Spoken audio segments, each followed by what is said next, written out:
Welcome to the Goddard Report. Comments made on the Goddard Report and TalkDigitalNetwork.com are an expression of opinion only. Here is Jim Goddard. My guest is Sharon Noble, Director of the Coalition to Stop Smart Meters in BC. Welcome to the show, Sharon. Thank you very much, Jim. Well, two more fires claimed to have been caused by smart meters, one in Memphis and another in Collingwood, Ontario. What's happening with the Collingwood, Ontario smart meter fire? It's very interesting. The people there, fortunately, live in a brick home, but the entire side of their home is blackened, and the smart meter obviously was the cause of it. And the major concern for the homeowner, she didn't even know she had a smart meter, she didn't even know what a smart meter was, is that the smart meter was installed just a few feet from her gas line. And if she hadn't had a brick home, as the fireman said, this would have been a catastrophe. It was absolutely horrible. And the next morning, the provider is called Collis. That is the electrical provider in the area. And the vice president from Collis came out, removed the smart meter, and as he was taking it, he said, "We're going to send this in for investigation by our lab, but we know it's not the smart meter. We know it was your base that was the problem." And then further, he went on the radio and told people not to worry. The smart meter was a census, but it wasn't the same model as those used in Saskatchewan, so there's no reason to worry. As if people should not realize that all smart meters are dangerous. This is another model, and now this one is burning up. I spoke with this woman, and she was very shaken by the fact that she was in bed when it happened at 1:15, and her dog woke her up. And she looked out the window and saw the fire reflecting in the windows of her garage. And she got her disabled husband up. He had trouble getting down the stairs. And they got out there, and she called 911, and she said the smart meter was just spouting and, popping away, and it was going all the way up the side of her home. Thank goodness they got out, but she says the electricity was off. Her phone line had been burned. There was nothing she could do to get any help. The alarm system was off as well. So it was major. She is now very concerned. She's asked for an analog meter to be put on instead, and Collis has refused. They've told her that she has to have a smart meter back on her home, and she's very, very concerned about that, as she should be. So that's that one. The one in Memphis appears to have been a digital meter fire. And this made me start looking into some of the information that I had gathered through my investigation purely by accident. One of the fires I found seemed to have been caused by a digital meter here in British Columbia. And this makes sense. The digital meter has many of the same problems as the smart meter. The smart meter has the additional problem of the remote disconnect switch and things like that, but the basic issue that the digital meter has not been safety certified and is being pushed into a base that was designed to work with an analog. So there are major, major problems here with both the digital and with the smart meter. They're being pushed into something that shouldn't hold them and may not fit. In Texas, I have a statement. It's in a testimony that was made in a court case where the fellow said that there are pallets and pallets of burned and failed Itron meters. And the problem was that the Itron blades are too thin, so they make gaps with the meter base, causing arcing and fire. So, this is evidence that it confirms everything that we've said. These things do not fit the base properly. There was nothing wrong with the installation. It's the meter that's the problem. In Quebec, their hydro company has sent letters out to people warning them not to have smart meters near propane tanks. No, they sent the letters to Hydro-Quebec. Oh, okay. And told Hydro-Quebec that they had they shouldn't be putting smart meters within 10 feet of a permanent propane tank. And if they could not move the smart meter or prevent installation within 10 feet, then the remote disconnect switch had to be disconnected, had to be disabled. The remote disconnect switch is the portion of the smart meter that was determined to be responsible for the fires in Saskatchewan. And engineers who have looked at it have said that this is a very, very dangerous component. It sparks, it heats, it can get other elements in the meter itself hot. And with regard to Itron meters, it means that the lithium battery could explode. So Hydro-Quebec is now going off and making sure that there's nothing, the remote disconnect switch is not functioning within 10 feet of a propane tank. As a result of this notification from Quebec, I wrote to BC Hydro, to Bill Bennett, to the BC Utilities Commission, to the BC Safety Standards Authority, and asked them what they were doing with regard to smart meters in British Columbia that were installed next to either gas lines or propane tanks. And as well, after talking to some experts, they confirmed that it should not be, the smart meter with the remote disconnect switch should not be near any flammable materials. And many of the smart meters are being put in garages where people store paint cleaners, things like that. Other flammable materials, could very well likely be involved in a fire, and I'm now wondering. Well, what about your gasoline tank in your car? Same exactly. thing. Yep. Your barbecue, things like that. These are dangerous, and the smart meters should not be installed anywhere near any flammable materials. And they are. And I wrote close to 2 weeks ago now to BC Hydro about this, and I included Adrian Dix. I included all of the people who are in a position to get involved here. And I've received not a single acknowledgement, let alone any response. So people need to take action. Get out there. If your smart meter is installed anywhere near anything flammable, call Hydro and tell them you want it removed or the remote disconnect switch disabled. I was going to say most homes in BC are made of wood. Yep. So your remote disconnect switch is right next to your wooden home. It's an important point, Jim. Or vinyl siding. Yeah. Things that all go up. Well, Dr. Oz has brought up the risk to children from the radiation from smartphones. Has there been any studies about radiation from smart meters and children? Well, radiation is radiation. If they're going to be exposed to it, whether it's in Wi-Fi in schools or from smartphones or from tablets that they hold in their lap or smart meters next to their beds, this is all very, very dangerous stuff, especially for children. There are studies that have shown that children are much more vulnerable because of the fact, as Dr. Oz pointed out when he was speaking about the smartphones, their brains, their bones are still developing, and they are, their cells are multiplying much more quickly than older people experience, so they are much more likely to suffer long-term biological effects. So his putting this out on his program is very important because it's reaching people that we haven't reached through our advocacy. But yeah, smart meters should not be near children's bedrooms. I got an email the other day from someone who has 2 smart meters. He lives in a duplex, and it's right on the wall of his child's bedroom. And because of the layout of the room, there's no way he can get his child, very far away from that smart meter. It's a very serious situation. Have you received any responses yet from the provincial government about the risk from smart meters and the fire hazard concerning gas lines and propane tanks? Not a word. Nope. Not from the provincial government, not from Hydro, not from Adrian Dix, not from anybody. And they run those ads on TV telling you that most accidents are preventable. Yeah, and they're right. This is preventable. And it's one that they're going to be held liable for. This is something that, and I would encourage everybody who has had any damages to their home, or if they've had any damages to their appliances, to consider going after Hydro. They will deny it, but I have proof that close to 300 claims have been paid by Hydro. I also know that insurers are claiming against Hydro. So they are using our money to pay for damages that they're being sued for. So I would say anybody should go after Hydro if they suffered any financial loss because of them. We'll have more with Sharon Noble right after this.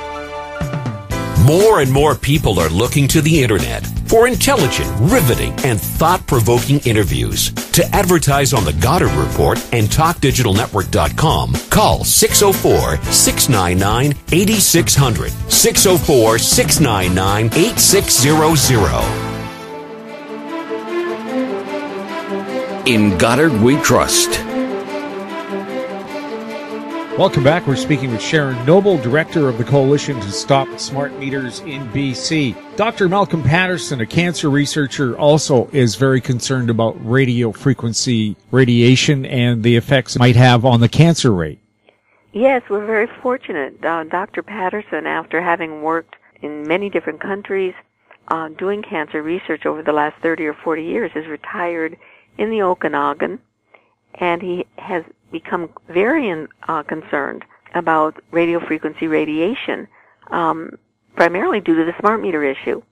He started investigating it and has been now looking at the cell towers and Wi-Fi in schools, and he has given probably about 6 or 8 presentations so far to the public, and he's now doing something that has been long overdue. He's meeting with doctors' groups in the Okanagan area right now, and we're hoping he will have an opportunity to meet with doctors' groups across the province and maybe Canada to educate them on this problem.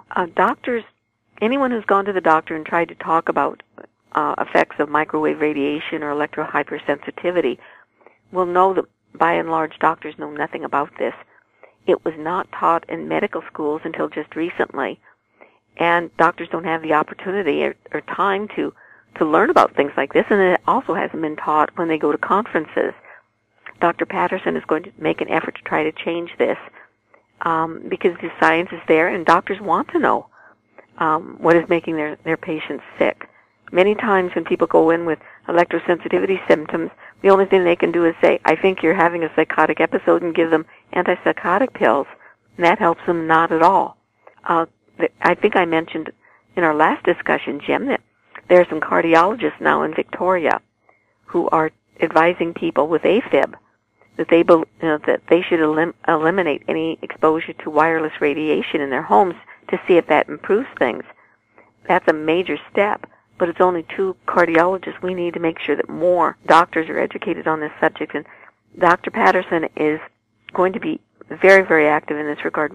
We're very, very lucky to have him. Oh, there's another thing that people should be aware of, too. The U.S. government had 4 million of their workers' electronic records hacked, and that brought up another warning from them about how our electrical grid is vulnerable through smart meters to being hacked.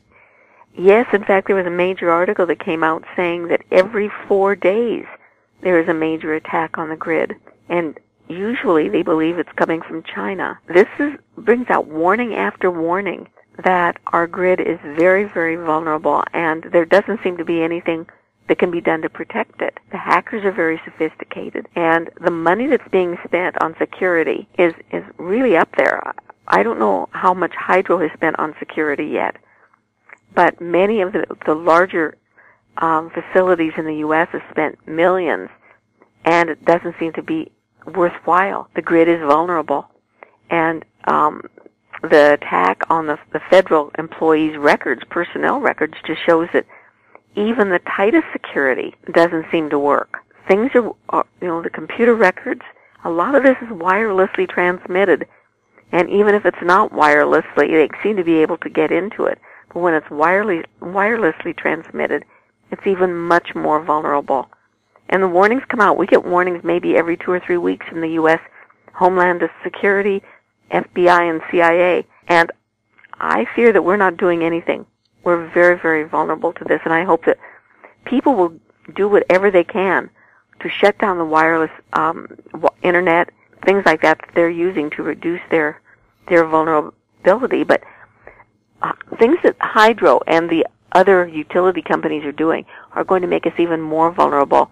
One of them is by encouraging people to get the new smart appliances that just open the doorway into your home and into your lives. People, when they start getting wireless appliances that talk to the smart meter through the Zigbee chip, they're just going to be opening their lives to the world. Yes, I had a friend ask me, how come Netflix knows you've left the room and freezes the video? And I said, well, it's because your TV has a camera in it, and they can tell when you're not in the room.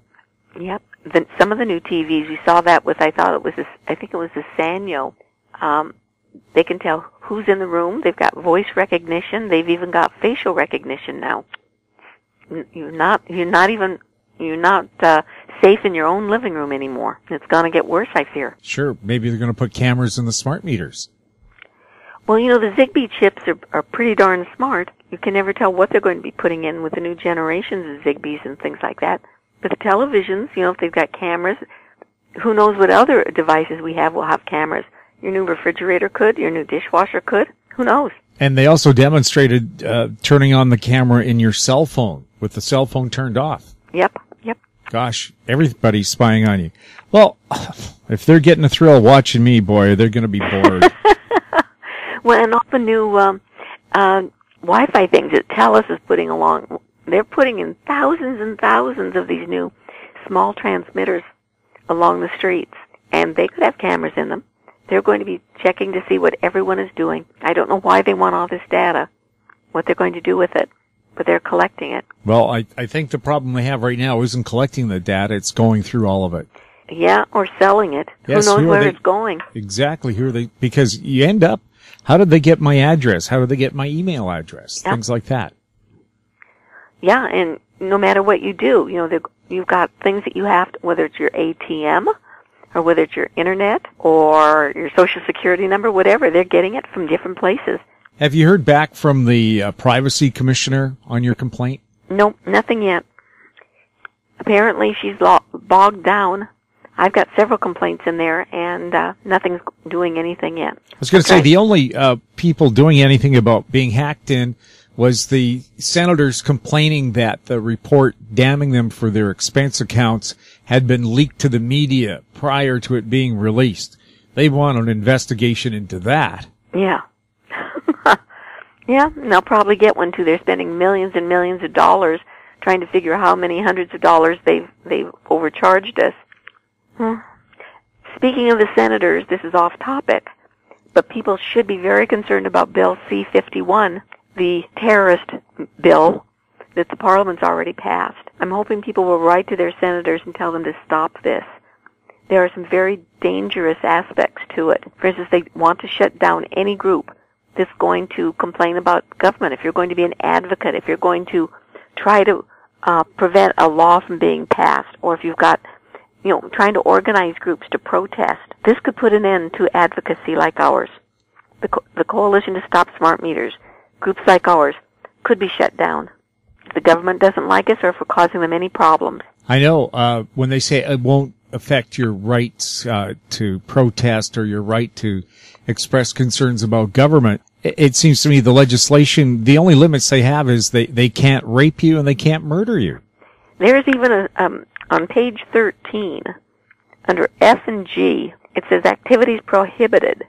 One of them is you cannot interfere with any global infrastructure that is gathering information.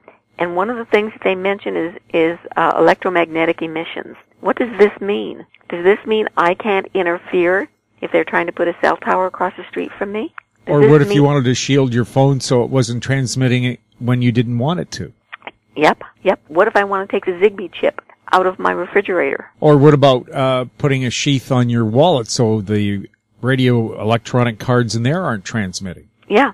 Or what if you want to cover up the little eye on your television that's spying on you? This is the sort of thing that's very disturbing, and it's right in Bill C-51.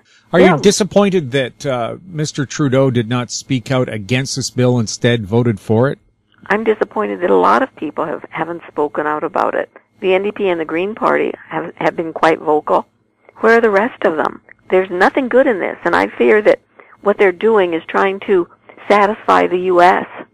This is crazy stuff.